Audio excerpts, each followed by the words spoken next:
Welcome to ARB educational channel. गुगलचे CEO सुंदर पिचाई यांनी सांगितलेला किस्सा त्यांच्या शब्दात देत आहे. एकदा मी एका हॉटेलात कॉफी प्यायला गेलो होतो. माझ्या जवळच्या टेबलावर एक ग्रुप बसला होता. त्यात काही महिला पण होत्या. अचानक एक झुरळ उडत येऊन एका महिलेच्या अंगावर बसले.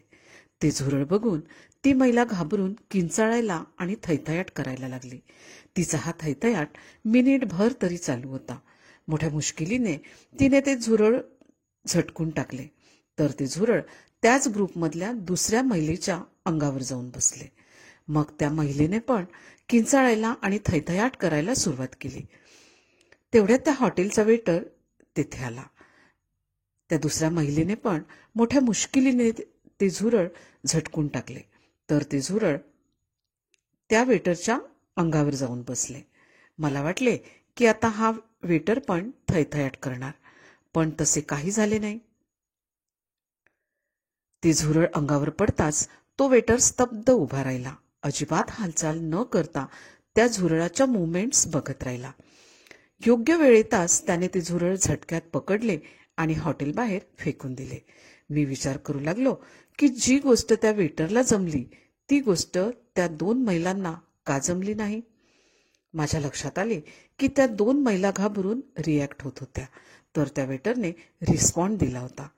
त्या दोन महिला झुरळाला घाबरून रिॲक्ट होत नव्हत्या, तर आपण झुरळाच्या समस्येला तोंड देऊ शकत नाही या विचाराने भीतीने गर्भगळीत होऊन रिॲक्ट होत होत्या.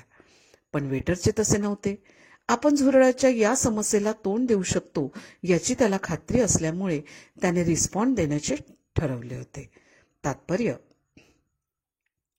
पहिली गोष्ट म्हणजे रिॲक्ट आणि रिस्पॉन्ड या शब्दामधला फरक लक्षात घ्या.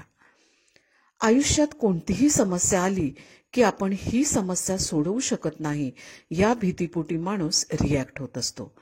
कुठलीही समस्या आली की तिला रिॲक्ट होणे हा जरी मनुष्य स्वभाव असला तरी त्यामध्ये आपली कमजोरी दिसत असते.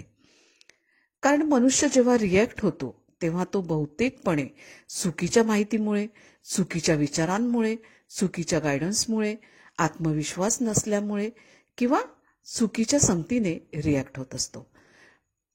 पण आपण या समस्येला तोंड देऊ शकतो अशी जेव्हा माणसाची भावना होते तेव्हा तो त्या समस्येला रिस्पॉन्ड द्यायच्या म्हणजेच तोंड द्यायच्या प्रयत्नांना सुरुवात करतो.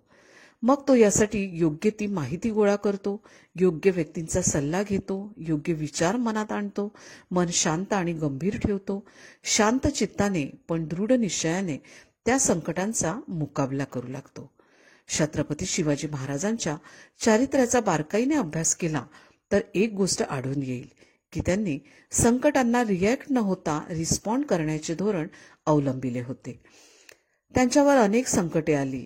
त्यांनी काही वेळा रिॲक्ट होण्याचे नाटक पण केले, पण खरी स्ट्रॅटेजी ही रिस्पॉन्ड देण्याची होती. म्हणूनच ते शाहिस्तेखानाचे बोटे कापू शकले, आग्रा येथून सुटका करून घेऊ शकले, तसेच अफजल खानाचा वध देखील करू शकले. आयुष्यात अनेक समस्या येत असतात, अनेक झुरळे अंगावर बसत असतात. या समस्यारूपी झुरळांना रिॲक्ट होऊन थैथयाट करत बसायचे का रिस्पॉन्ड देऊन त्यांना हाकलून द्यायचे हे तुम्हीच ठरवायचे, नाही का? म्हणूनच तूच आहेस तुझ्या जीवनाचा शिल्पकार असं जे म्हणतात ते काही उगीच नव्हे. आजची कथा आवडल्यास लाईक, शेअर आणि सबस्क्राईब करायला अजिबात विसरू नका.